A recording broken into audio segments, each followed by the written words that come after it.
السلام علیکم ورحمۃ اللہ۔ ترجمہ تفسیر القرآن الکریم، سبق نمبر 372، سورہ توبہ، آیت 76 تا 78۔ اعوذ باللہ من الشیطان الرجیم۔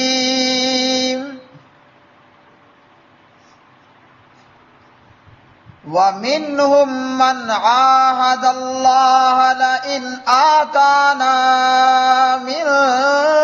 فَضْلِهِ لَنَصَّدَّقَنَّ وَلَنَكُونَنَّ مِنَ الصَّالِحِينَ۔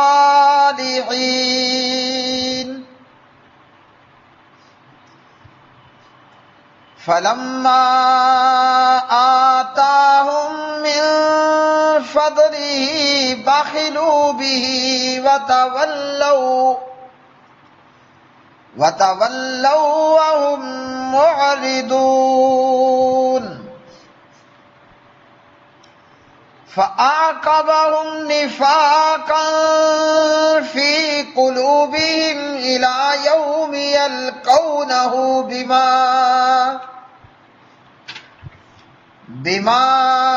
أَخْلَفُوا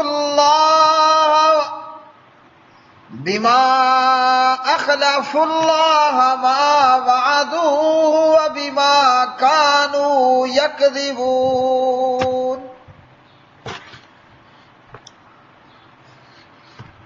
أَلَمْ يَعْلَمُوا أَنَّ اللَّهَ يَعْلَمُ سِرَّهُمْ وَنَجْوَاهُمْ وَأَنَّ اللَّهَ عَلَّامُ الْغُيُوبِ۔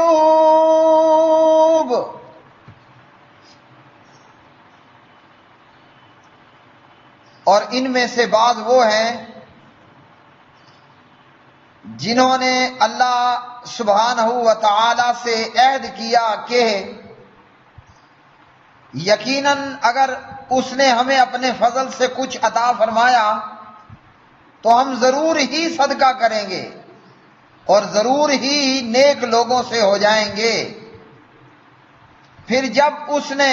انہیں اپنے فضل میں سے کچھ عطا فرمایا تو انہوں نے اس میں بخل کیا اور منہ موڑ گئے، اس حال میں کہ وہ بے رخی کرنے والے تھے۔ تو اس کے نتیجے میں اس نے ان کے دلوں میں اس دن تک نفاق رکھ دیا جس میں وہ اس سے ملیں گے، اس لیے کہ انہوں نے اللہ تعالی سے اس کی خلاف ورزی کی جو اس سے وعدہ کیا تھا، اور اس لیے کہ وہ جھوٹ کہتے تھے۔ کیا انہوں نے نہیں جانا کہ بے شک اللہ تعالی ان کا راز اور ان کی سرگوشی جانتا ہے، اور یہ کہ بلا شک اللہ سبحانہ و تعالی سب غیبوں کو بہت خوب جاننے والا ہے۔ وَمِنْهُمْ، اور بعض ان میں سے من وہ ہیں جنہوں نے عہد کیا اللہ تعالیٰ سے، لئن البتہ اگر آتانا اس نے دیا ہمیں، من فضلہ اپنے فضل سے، لنصدقن تو ضرور ہم صدقہ خیرات کریں گے، ولنکونن اور ضرور ہم ہو جائیں گے، من الصالحین صالحین میں سے۔ فلما پھر جب آتاہم اس نے نواز دیا ان کو، من فضلہ اپنے فضل سے، بخلوا تو انہوں نے بخل کیا، بھی اس کے ساتھ، وتولوا اور وہ پھر گئے، وہم اور وہ معرضون روگرداں تھے۔ فعاقبہم تو اس نے سزا دی انہیں، نفاقاً نفاق کی، فی قلوبہم ان کے دلوں میں، الی یوم اس دن تک کہ یلقونہ وہ ملیں گے اس سے، بما بسبب اس کے جو اخلف اللہ انہوں نے خلاف ورزی کی اللہ تعالیٰ کی، ما وعدوہ اپنے کیے ہوئے وعدے کی اس سے، وبما اور بسبب اس کے جو کانو تھے وہ یکذبون جھوٹ بولتے، الم یعلموا کیا نہیں انہیں معلوم ہوا، ان اللہ کہ یقیناً اللہ تعالی، یعلم جانتا ہے، سرہم ان کے بھید، ونجواہم اور ان کی سرگوشیاں، وان اللہ اور یہ کہ بے شک اللہ تعالی علام خوب جاننے والا ہے، الغیوب غیب کی باتوں کو۔ پیارے بھائی اور میری بہنوں، آج کا سبق قرآن مجید فرقان حمید کی یہ آیات مبارکہ، ان آیات بینات میں اللہ رب العالمین منافقوں کی ایک بری عادت کا ذکر اور تذکرہ فرماتے ہیں۔ یاد رکھیے کہ آج یہی عادت بے شمار کلمہ پڑھنے والوں میں، ہمارے اندر بھی موجود بے شمار لوگوں کے اندر یہ عادت پائی جاتی ہے۔ ہم کسی کو منافق ڈکلیئر نہیں کر سکتے، لیکن اللہ کے پیارے حبیب جناب محمد الرسول اللہ صلی اللہ علیہ وسلم نے اور خود قرآن مجید نے منافقوں کی علامات ضرور بتائی ہیں، منافقوں کی نشانیاں ضرور بتائی ہیں۔ تو یہ منافقانہ نشانیاں علامات کئی لوگوں میں پائی جاتی ہیں،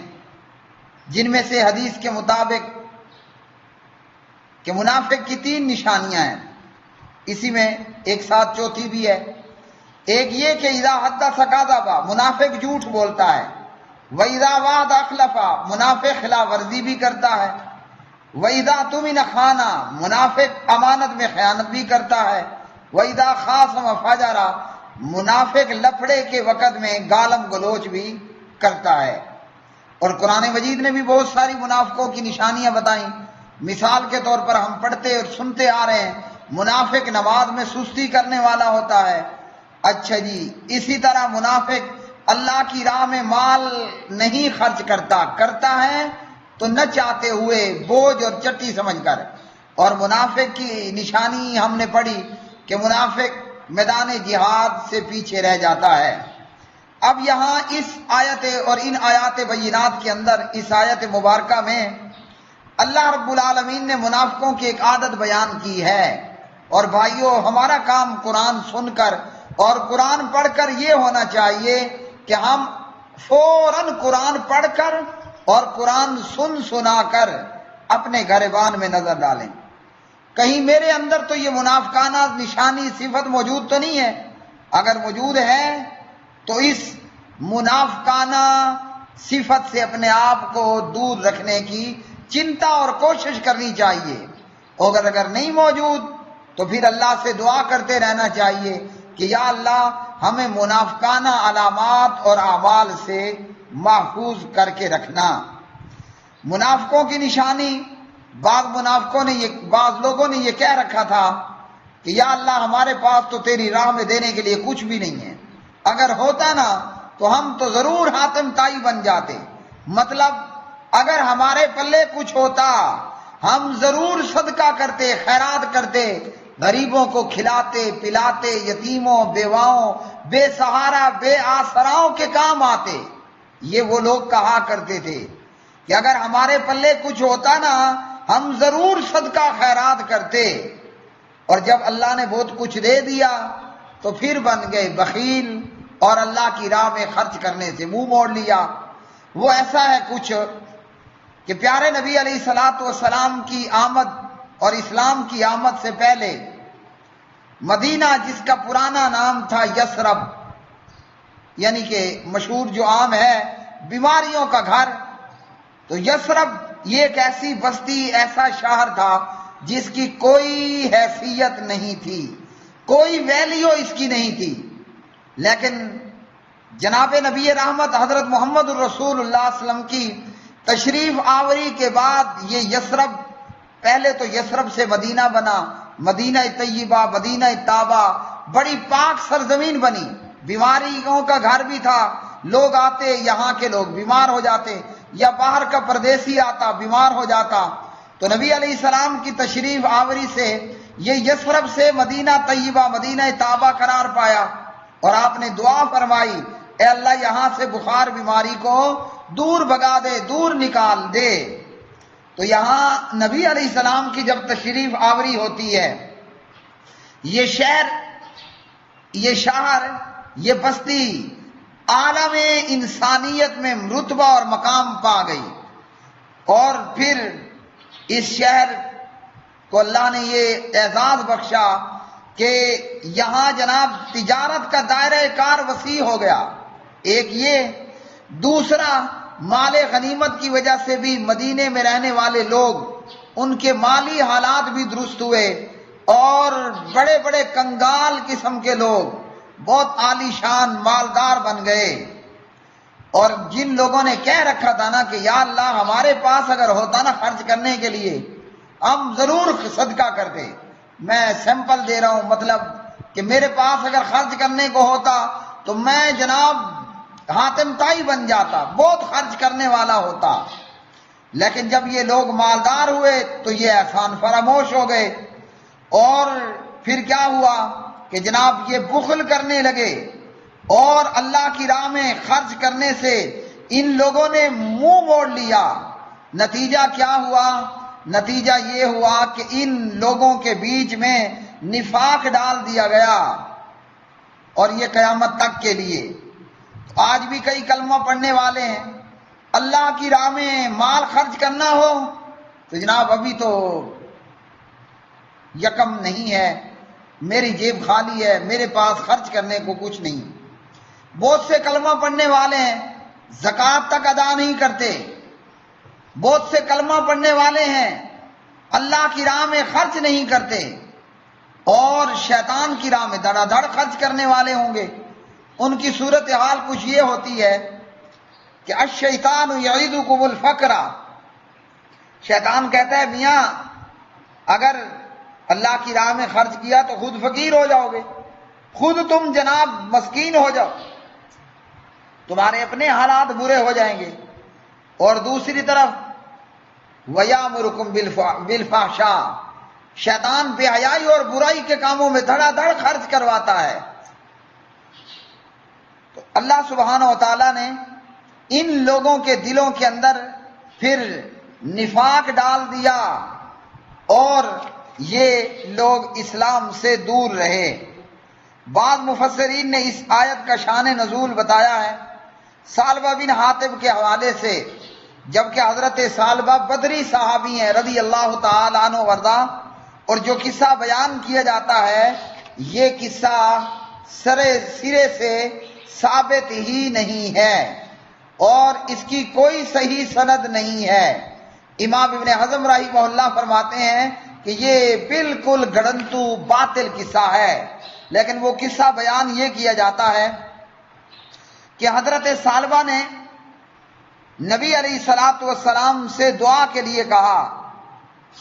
اور آپ نے دعا کر دی، اس نے صدقہ کرنے کا وعدہ کر دیا، لیکن جب اس کا مال زیادہ ہو گیا تو پہلے تو نماز با جماعت کو چھوڑا، پھر نماز جمعہ کو بھی چھوڑ دیا، اور جب زکوٰۃ لینے والا وصولی کرنے والا اس کے پاس آیا تو زکوٰۃ کو اس نے جزیہ، ہمارے لفظوں میں ٹیکس کہہ دیا۔ پھر نبی علیہ السلام نے فرمایا کہ افسوس ہے ثعلبہ پر، اسے جب یہ معلوم ہوا تو آپ کے پاس آیا، مگر آپ نے اس کا مال قبول کرنے سے انکار کر دیا۔ پھر یہ ابو بکر، عمر رضی اللہ عنہما، عثمان رضی اللہ عنہ کے پاس بھی آیا، مگر انہوں نے بھی اس کا مال قبول کرنے سے انکار کیا، اور یہ اسی حالت میں مر گیا۔ تو یہ ایک باطل اور من گھڑت قصہ ہے۔ حضرت ثعلبہ بدری صحابی تھے رضی اللہ تعالیٰ عنہ۔ میرے بھائیوں، جب میں نے اس قصے پر غور کیا، سند تو ٹھیک ہے، باطل ہے، من گھڑت گڑنتو ہے، لیکن مجھے غور کرنے پر میرے دل میں یہ بات آئی کہ ہمارے معاشرے میں اگر اس قصے کو اپلائی کیا جائے تو آج یہ باطل قصہ ہم مسلمانوں پر پوری طرح پریکٹیکلی صحیح سند کے ساتھ ثابت ہوتا ہے۔ مطلب یہی حال ہمارے کلمہ پڑھنے والے مسلمانوں میں سے اکثر و بیشتر کے ساتھ یہ حال ہے، یہ معاملہ ہے۔ لوگ کیا کرتے ہیں، جب کچھ نہیں ہے، کنگال ہیں، تو مصلی بچھائے رو رہے ہیں اللہ میاں عطا کر دے، اور جب اللہ عطا کر دیتا ہے آہستہ آہستہ ان سے 5 نمازیں چھوٹتی رہتی ہیں، پھر ان کی کاروباری مصروفیات اتنی بڑھ جاتی ہیں کہ وہ جمعہ بھی چھوڑ دیتے ہیں، اور پھر اللہ ان کو لاکھوں کروڑوں دیتا ہے، مگر بھائیوں وہ اللہ کی راہ میں مال نہیں خرچ کرتے، اور یوں ہی وہ پھر مر جاتے ہیں۔ تو اس قصے کی سند باطل ہے، لیکن آج مسلم معاشرے میں حال یہی ہے کہ مسلمان اللہ کی راہ میں خرچ کرنے کو جزیہ سمجھ بیٹھا ہے، اور جس کو اللہ نے جتنا مال دیا، ہو سکتے ہیں اور ضرور ہیں اللہ والے بھی موجود ہیں، لیکن ایک بڑا حصہ یہ بھی موجود ہے کہ جناب نماز ہونی ہے 4 بجے عصر کی، اور یہ پڑھ رہا ہے 6 بجے اور 5 بجے۔ کیوں؟ کہ جناب تم تو مولوی لوگ ہو، سارا دن فارغ ہوتے ہو، ہم دکان پر کاروبار میں مصروف ہوتے ہیں، گاہکوں کا رش ہوتا ہے، اس لیے نماز وقت پر نہیں پڑھی جاتی۔ تو افسوس ہے ایسے لوگوں پر، ان کا یہ مال ان کے کچھ کام نہ آئے گا، ان کا یہ مال ان کے کچھ کام نہ آئے گا۔ اور بندے کا مال ہے ہی کتنا؟ اتنا ہی ہے کہ آپ نے کھا لیا، پی لیا، پہن کر پرانا کر لیا، باقی تو مرنے کے بعد وارثوں کا ہے، وہ آپ کے بعد لڑیں گے، جھگڑیں گے۔ آپ کے پلے صرف وہی کام آیا، کھا لیا، پی لیا، پہن لیا، ہاں، یا وہ جو آپ نے اللہ کی راہ میں خرچ کر کے اسے آگے کے لیے سیونگ اکاؤنٹ کے اندر جمع کرا دیا۔ اللہ رب العالمین نے منافقوں کے تعلق سے فرمایا کہ یہ منافق نہیں جانتے کہ اللہ رب العالمین تو راز کو بھی جاننے والا ہے، سرگوشیوں کو بھی جاننے والا ہے، جو یہ اعلانیہ کریں اللہ وہ بھی جانتا ہے، جو چھپ کے کریں وہ بھی جانتا ہے، جو یہ گھس کریں، کانا پھوسی کریں اللہ وہ بھی جانتا ہے، جو ان کے دلوں میں ہے اللہ وہ بھی جانتا ہے، جو دل میں موجود اللہ اس سے بھی واقف، اور یہ جو خسر پھسر کرتے ہیں اللہ ان کی خسر پھسر کو بھی جاننے والا ہے۔ کیوں؟ کہ وہ تو ہے ہی علام الغیوب، وہ تو ہے ہی علام الغیوب، وہ رب وہ سب غیبوں کو بہت خوب جاننے والا ہے۔ اس لیے کوئی دل میں چور رکھے ہوئے ہو یا کوئی خسر پھسر کر رہا ہو، اللہ دل کے ارادوں سے بھی واقف ہے، علیم بذات الصدور، اللہ خسر پھسر کانا پھوسی تک کو بھی سننے اور جاننے والا ہے۔ بھائیو اس آیت سے ہمیں یہ درس ملا کہ ہم اللہ کی راہ میں خرچ کریں، اللہ نے دیا اللہ کی راہ میں خرچ کریں، ہمارے خرچ کرنے سے ہمارا مال کم نہیں ہوگا بلکہ اور زیادہ بڑھے گا، اور زیادہ اس کے اندر اضافہ ہوگا۔ بات یہ ہے ہم یقین سے خالی ہیں، سچی بات ہماری زبان پر یہ سارا کچھ ہم سن بھی رہے ہیں، زبان ادا بھی کر رہی ہے، کان سن رہے ہیں، لیکن دل یقین کی دولت سے خالی ہے۔ جب بندہ مومن میں یقین، دل کے اندر یقین کی کیفیت، اور جب آپ کا اور میرا ایمان دل میں گھر لے تو سبحان اللہ پھر منظر یہ ہوتا ہے، ابو بکر صدیق اکبر رضی اللہ عنہ جیسے صحابہ گھر میں جھاڑو لگا کر آ جاتے ہیں، عمر ابن خطاب رضی اللہ تعالی عنہ جیسے آدھ مال لے کر آ جاتے ہیں، اور جناب عثمان رضی اللہ تعالی عنہ جیسے لوگ پھر کروڑوں خربوں اللہ کی راہ میں نچھاور کر دیتے ہیں۔ دل کا یقین کیا خوب چیز ہے کہ اتنا کچھ کرنے کے بعد بھی اللہ اکبر یہ عشرہ مبشرہ رویا کرتے تھے۔ کیوں؟ حضرت عثمان کے متعلق کہ وہ قبر اور قبروں کی زیارت کے وقت رویا کرتے تھے۔ پوچھنے والے نے پوچھا اے عثمان تو جیتے جی جنت کا سرٹیفکیٹ لیے ہوئے، سند لیے ہوئے ہے، ڈگری مل گئی تجھے جیتے جی کہ تو جنتی ہے۔ عثمان کہا کرتے تھے لوگوں یہ قبر آخرت کی سیڑھیوں اور منزلوں میں سے پہلی منزل، پہلا سٹیپ ہے۔ تو انہوں نے کیوں لاکھوں کروڑوں خرچ کر دیے کہ وہ کیوں رات کی نئی نویلی دلہنوں کو، ہاں جی پہلی رات کا دلہا کیوں اللہ کی راہ میں نکل پڑا؟ ایمان ان کے دل میں گھر کر چکا تھا، ایمان ان کے دل میں گھر کر چکا تھا، اور میرا ایمان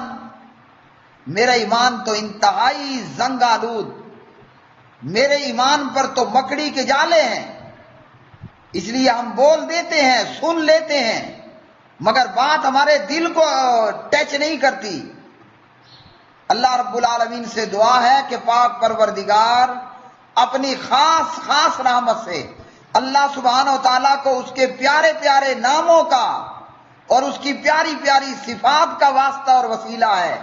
اللہ کرے کہ یہ ایمان جو ہماری زبان پر اور ہمارے کانوں میں ہے، اللہ کرے کہ یہ ایمان ہمارے دل میں گھر کر جائے۔